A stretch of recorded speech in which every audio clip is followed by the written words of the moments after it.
You know, maybe that wasn't really fair to my friend Kathleen a second ago from the Aladdin Capital to make her boil down what's going to happen the rest of the 11 months and X number of weeks in 2010 into one word. But she chose optimism. She said if I gave her an extra word, she would have said cautious optimism.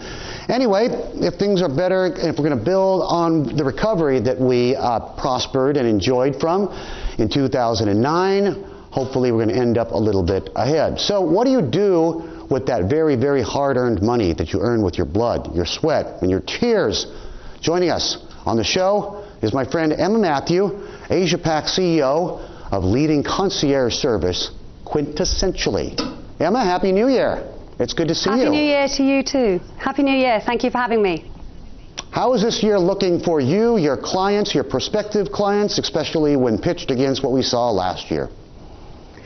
Certainly, for this year is an exciting time for us. When we're looking at the travel trends that are coming through, a lot of our members are focusing on experiences. They are still traveling, but the traditional way of traveling, going to sort of resorts and staying and chilling on beaches, our members are going to more safaris. Maybe instead of going to Kenya and South Africa, they're going to Namibia and Botswana. Maybe even wine tasting tours in south of France as well are proving to be popular. Well, so somebody said, okay, enough of this toughness and the self-imposed austerity. I'm going to really live, and you only live once, and I got to see the world I live in before I kick the bucket. What's this new adventurism which has taken foot? Certainly, I think so. The adventures, we're seeing a lot more sort of unique destinations come up to the forefront. I mean, I myself travelled in Papua New Guinea last year. We've also seen a number of members actually going sort of whale shark diving on the west coast of Australia in Ningbalu. Maybe they're going to actually experience the Samarit snow polo as well. So there is certainly sort of an adventure tourism coming through. People are wanting to connect with these unique destinations and certainly wanting to connect with the local culture and people as well. How does Asia fit into all of this? You mentioned Papua New Guinea, of which, of course, is down there in the southern hemisphere, but African tiger and lion safaris, Latin America, Western Australia. So I guess Asia-Pac, does it figure more this round than it might have in the past? No, absolutely, and certainly we've seen some specialised tours in Western China in particular, going into those remote places that you wouldn't otherwise get access to, which I think is really interesting. Okay. What about where to dine?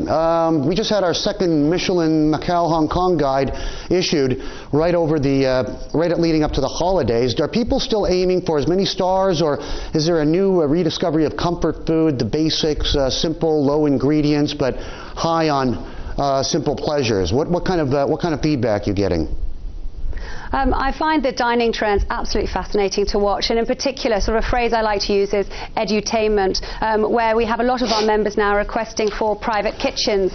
Maybe they're more interested in molecular dining. I mean, you look at the latest trend in Japan, trying the poisonous blowfish.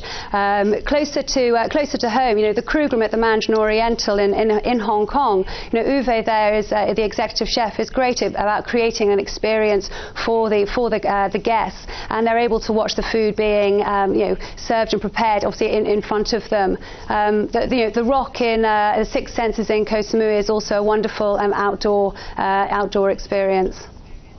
So molecular gastronomy is still in. I know Uwe Opachensky very, very well. I have to admit, to the uninitiated, it can be disturbing because what looks like vanilla ice cream will taste like something completely different. It should be sweet, but instead it's savory. It should be sour, but instead it is uber sweet. It's amazing. It's like a reversal of DNA as it applies to the kitchen. That's still in vogue. I thought that was a fad that was like long gone.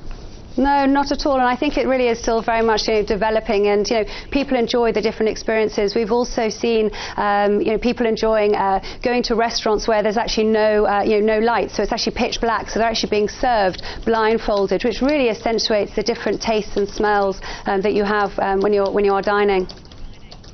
Let's talk a little bit about the places you want to be seen at, to see and be seen. Now, we're not talking about the Oscars, are we, in this case, or the Kodak Theater? What are we talking about, Emma?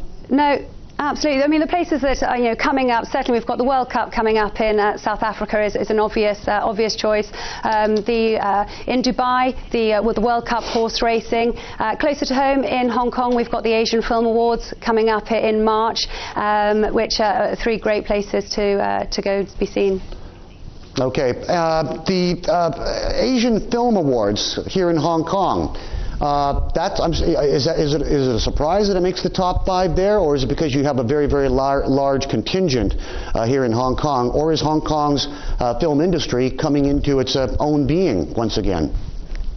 I think your last comment is absolutely right, Benny, is that we're really seeing it grow, and sort of, it's being run very efficiently. We work very closely in partnership with the Asian Film Awards, and I think it's growing in strength year on year. And any Grand Prix, take your pick. People aren't too selective. I thought that there was a lot of sponsorship being pulled, and a lot of big names in racing are no more in Formula One. I would have thought that was a little bit passé and a little bit low octane right now.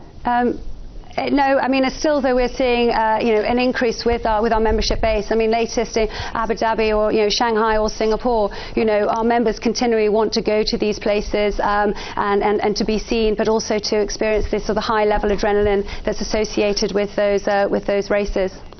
Okay, finally, Emma, the top 5 must-haves in 2010. The number 1 item, a little bit of shameless promotion on your part, if I may say so myself. I love it. Well, obviously, a Quintessentially membership to allow you to have your trusted best friend as you travel around the world.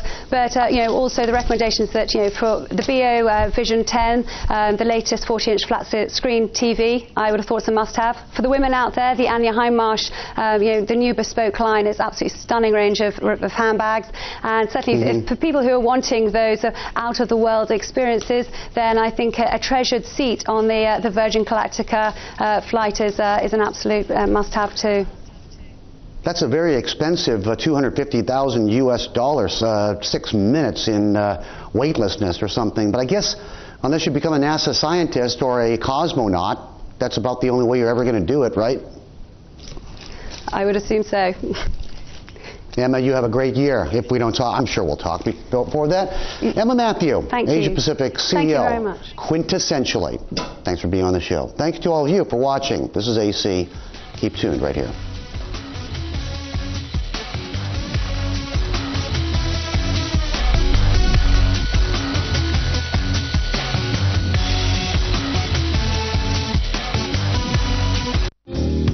Asia Confidential was brought to you by BNP Paribas, the bank for a changing world. This January, for Mom and Dad, it's a trip down memory lane. It will be a real thrill. And for the kids, a journey back in time. Wow! It's amazing! This average family will live through the 70s. We've really spent time around the table as a family. 80s. This was technology that I was awestruck by 20 years ago. And 90s. This is much nicer than the 80s. Electric Dreams, coming in January to history.